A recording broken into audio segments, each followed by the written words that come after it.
नमस्कार दोस्तों, मैं सुदेश शर्मा आपका सुदेश बगाना क्लासेस में स्वागत करती हूँ। दोस्तों, आपको ये पता है कि हम एचटेट और सीटेट एसएसटी की तैयारी करते हैं, तो हम इसी कार्य को आगे बढ़ाते हुए चलिए आज हम कक्षा 6 के लेसन नंबर 10th को करेंगे, जिसका नाम है व्यापारी, राजा और तीर्थयात्री। इसमें दोस्तों क्या बताया गया है कि इसमें ये बताया गया है कि व्यापारी, राजा और तीर्थ यात्रियों से हमें क्या पता चलता है, क्या क्या हुआ है, कैसा कुछ रहा है, इसके बारे में इस लेसन में हम पता करेंगे। चलिए दोस्तों, अब हम शुरू करते हैं। दोस्तों, यदि वीडियो आपको पसंद आए तो लाइक ज़रूर कर देना और शेयर कर देना, सब्सक्राइब कर देना। ठीक है दोस्तों, चलिए। अच्छा होगा कि आप कॉपी पेन लेकर बैठें, क्योंकि सीटेट में सिर्फ वही पूछा जाएगा जो मैं करवा रही हूँ। एनसीईआरटी से बाहर कुछ नहीं पूछा जाता, और जो एनसीईआरटी मैं आपको करवा रही हूँ दोस्तों, वो बिल्कुल ही शॉर्ट नोट्स हैं, और ये आपके समय की बहुत ही बचत करेंगे, जिससे कि आप कम समय में सीटेट और एचटेट की तैयारी कर सकते हैं। इसलिए दोस्तों, चलिए हम अब शुरू करते हैं। एक शब्द है दोस्तों, मूवेंदार। मूवेंदार एक तमिल शब्द है, जिसका अर्थ होता है कि तीन मुखिया। मूवेंदार का अर्थ क्या होता है दोस्तों? तीन मुखिया। मूवेंदारों की चर्चा संगम साहित्य में मिलती है, यानी कि संगम की जो कविताएं हैं दोस्तों, मैंने पिछली वीडियो में आपको बताया था पार्ट नंबर 8 में, जो 2300 साल पहले तीन मुखिया थे, चोल, चेर और पांड्य।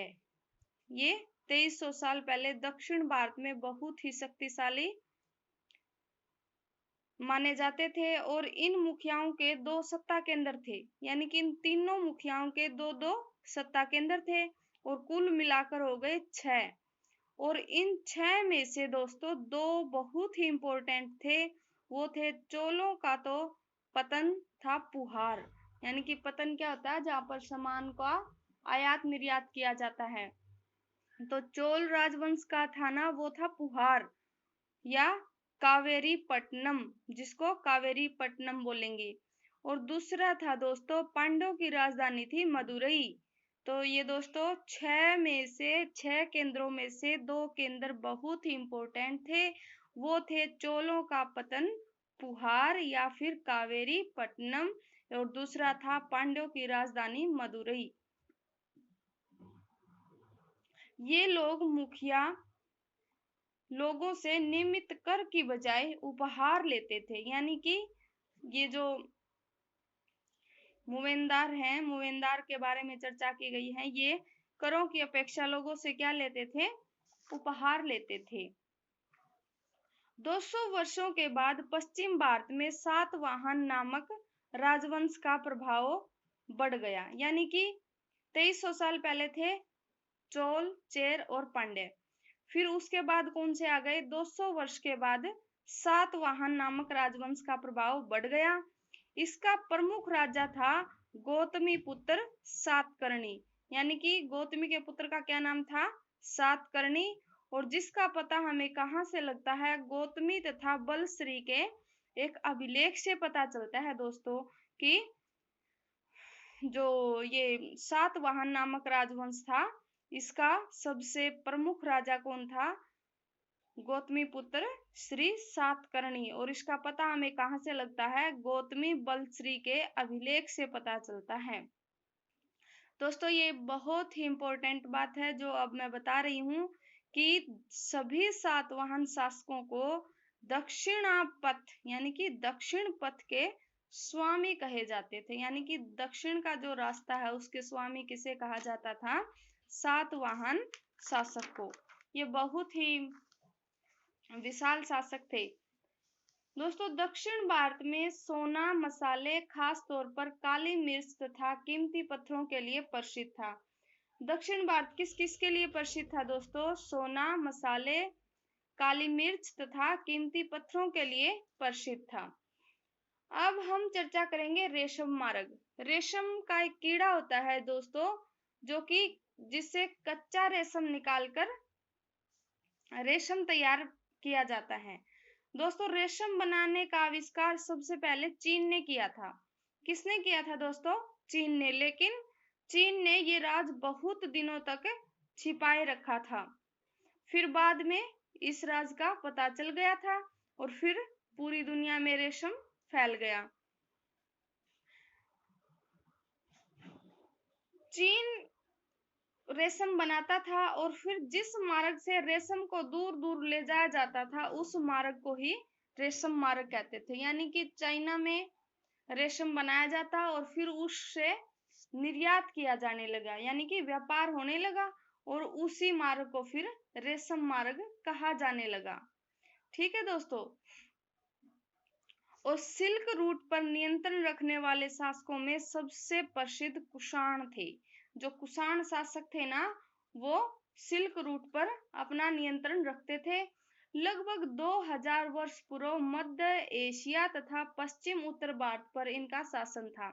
कितने वर्ष पूर्व था? लगभग 2000 वर्ष पूर्व इनका मध्य एशिया और पश्चिम उत्तर भारत पर इनका शासन था। पेशावर और मथुरा इनकी दो राजधानी मुख्य, यानी कि दो मुख्य शक्तिशाली केंद्र थे, पेशावर और मथुरा। कुषाणों के दो शक्तिशाली केंद्र कौन कौन से थे दोस्तों? मथुरा और पेशावर। तक्षशिला भी इनके राज्य का एक हिस्सा था। तक्षशिला कौन सा? तक्षशिला भी इनके राज्य का एक हिस्सा था। किसके राज्य का हिस्सा था दोस्तों? कुषाणों का। इनके शासनकाल में ही सिल्क रूट की एक शाखा मध्य एशिया से होकर सिंधु नदी के मुहाने के पत्तनों तक जाती थी। सबसे पहले सोने के सिक्के कुषाणों ने जारी किए थे। ये बहुत ही इंपॉर्टेंट बात है दोस्तों कि सबसे पहले सोने के सिक्के किसने जारी किए थे? कुषाणों ने। पीछे भी मैंने एक वीडियो में बताया है कि वो कौन से सिक्के हैं जो कि लगभग 500 वर्ष तक चले। मेरी पीछे वाली वीडियो में पार्ट 8 को देखकर आप कमेंट बॉक्स में बताना दोस्तों कि वो कौन से सिक्के थे जो लगभग 500 वर्षों तक चले। पीछे वाली वीडियो में मैंने बताया है। आप यदि पढ़ रहे हैं अच्छे से तो कमेंट करके बताएंगे, और जो कमेंट करके बताएगा उसको हम एक अच्छे स्टूडेंट के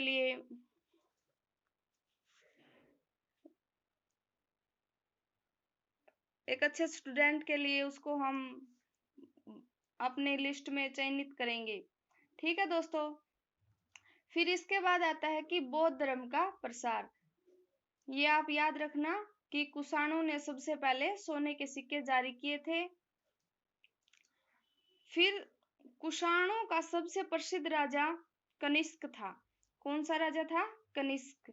उसने एक बौद्ध परिषद का गठन किया। किसने किया दोस्तों बौद्ध परिषद का गठन? कनिष्क ने। और बुद्ध रचित के जो रचनाकार हैं वो कौन है दोस्तों? अशोक घोष। और ये अशोक घोष कनिष्क के दरबार में ही रहते थे, यानी कि ये इनके दरबारी कवि थे। इसी समय बौद्ध विद्वानों ने अब संस्कृत में लिखना शुरू कर दिया, यानी कि जो बौद्ध के विद्वान थे ना, उन्होंने संस्कृत में लिखना शुरू कर दिया था। किसके समय में? कनिष्क के समय में। ठीक है दोस्तों। तथा बौद्ध धर्म की नई शाखा का विकास हुआ जिसका नाम था महायान। दोस्तों, इसकी दो विशेषताएं थी। पहली तो क्या थी कि बुद्ध की मूर्ति को कुछ संकेतों द्वारा दर्शाया जाता था, यानी कि बुद्ध की मूर्ति को स्पष्ट रूप से नहीं बनाया जाता था, केवल कुछ बिंदुओं से बनाया जाता था। और दूसरा, अब इसमें क्या परिवर्तन हो गया फिर कि अब इसमें यह परिवर्तन हो गया कि अब इसकी प्रतिमाएं बनाई जाने लगी। अब बिंदुओं को छोड़कर प्रतिमाएं बनाई जाने लगी। और इसमें कुछ मथुरा तो कुछ तक्षशिला में बनाई जाने लगी, यानी कि बौद्ध की कुछ तो मथुरा में मूर्तियां बनने लगी और कुछ तक्षशिला में बनने लगी। दूसरा परिवर्तन यह हुआ दोस्तों बोधिसत्व को लेकर। बोधिसत्व में जो ज्ञान की प्राप्ति हो जाती थी ना, उसके बाद एकांतवास ग्रहण कर लिया जाता था, यानी कि ज्ञान प्राप्त हो गया तो आप एकांत में बैठ के और अपनी समाधि में लीन हो जाना। लेकिन अब क्या करने लगे कि ज्ञान प्राप्त करने के बाद लोग जगह जगह जाकर शिक्षा प्रदान करने लगे। ठीक है दोस्तों, दो परिवर्तन हो गए। बुद्ध की मूर्तियां बनने लगी कनिष्क के समय में, और शिक्षा का प्रचार किया जाने लगा। दोस्तों, बौद्ध की जो पूजा है पूरे एशिया, चीन, कोरिया तथा जापान तक फैल गई। कहाँ कहाँ तक फैल गई? एशिया, चीन, कोरिया तथा जापान तक। और बौद्ध भिक्षुओं ने पहाड़ों में दर्जनों गुफाएं बनाई थी, जिससे कि उनको वर्षा इत्यादि से, धूप इत्यादि से राहत मिल सके। थेरवाद एक बौद्ध धर्म का प्रकार है। थेरवाद क्या है दोस्तों? एक बौद्ध धर्म का प्रकार है। जो ये मैं क्वेश्चन करवा रही हूँ ना दोस्तों, ये समझो आप वन लाइनर क्वेश्चन है, यानी कि पहले क्वेश्चन करो फिर उत्तर करो, उसमें टाइम ज्यादा लगता है। पूरा लेसन रीड करो, उसमें भी टाइम ज्यादा लगता है। ये वन लाइनर है, यानी कि उसी में क्वेश्चन और उत्तर आपके कंप्लीट हो जाते हैं। दोस्तों, मेरी आपसे यह प्रार्थना है, यदि आपको वीडियो पसंद आ रही है तो लाइक जरूर करें। फिर होता है तीर्थयात्री। तीर्थयात्री कौन होता है दोस्तों? वो स्त्री पुरुष जो कि प्रार्थना के लिए पवित्र स्थानों की यात्रा किया करते हैं। फिर दोस्तों, कुछ तीर्थयात्री भारत में आए, उनका भी हम जिक्र करते हैं। फाएसियन। फाएसियन चीन का बौद्ध तीर्थयात्री है। यह 1600 वर्ष पहले आया था और फिर 1400 साल पहले स्वेन त्सांग, यानी कि 1400 साल पहले, 1600 साल पहले तो आया फाएसियन और 1400 साल पहले आया स्वेन त्सांग। फिर 50 साल बाद आया इत्सिंग। 50 साल बाद कौन आया दोस्तों? इत्सिंग। ये सभी यात्रा का लिखित वर्णन करते थे। क्या करते थे? ये अपनी डायरिया या कुछ भी पांडुलिपियां इत्यादि कुछ लिखते थे। फासियन ने चीन लौटने के लिए यात्रा बंगाल से शुरू की थी, यानी कि 1600 साल पहले उसने कहां से यात्रा शुरू की थी? बंगाल से।